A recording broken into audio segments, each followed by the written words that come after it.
नमस्कार मंडळी, मी सुरेश शिंदे तुमच्या सगळ्यांचं परत स्वागत करतोय. तर अशा पद्धतीने चलमचल करत आम्ही निघालो आहोत चिपळूणच्या दिशेने.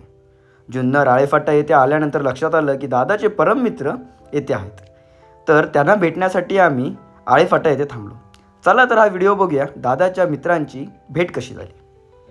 नमस्कार मित्रांनो, तर आळेफाटा येथे आल्यानंतर लक्षात आलं की दादाचे परम मित्र सर्व इथे राहतात. तर अपयश ही यशाची पहिली पायरी असते, त्यानुसार आमचे दादाचे सर्व मित्र हे अपयशाची पहिली पायरी चढल्यानंतर यश प्राप्त झालेलं आहे. तर दादा आता सगळ्यांची ओळख करून देईल. दादा, हे संकेत भाऊ, हे सीए आहेत, हे आमचे सगळे अकाउंटिंग यांच्याकडे असतात.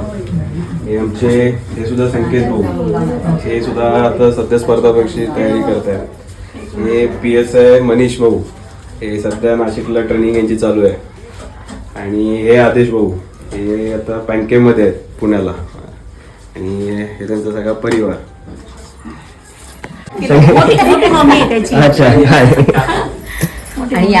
काकीने खूप चांगला असा पाहुणचार आमचा केलेला आहे.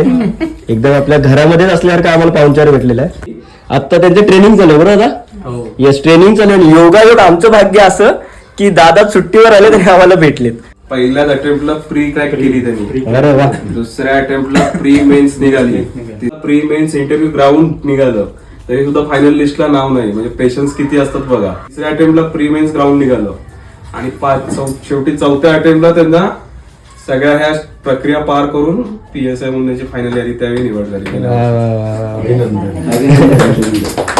आणि सगळे रूममेट सगळे एकत्र, जवळजवळ वर्ष 2 वर्ष आम्ही एकत्र होतो.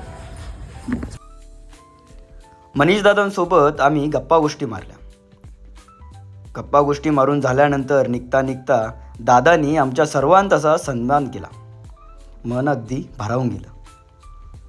आणि जाता एक गोष्ट शिकलो, एक संदेश दादांकडनं घेऊन शिकलो. तो म्हणजे कितीही संकट येऊ दे, कितीही कठीण परिस्थिती येऊ दे, आपलं ध्येय, आपली चिकाटी ही कधीच सोडायची नसते. चला तर व्हिडिओ आवडल्यास नक्कीच लाईक करा, शेअर करा आणि सबस्क्राईब करायला विसरू नका.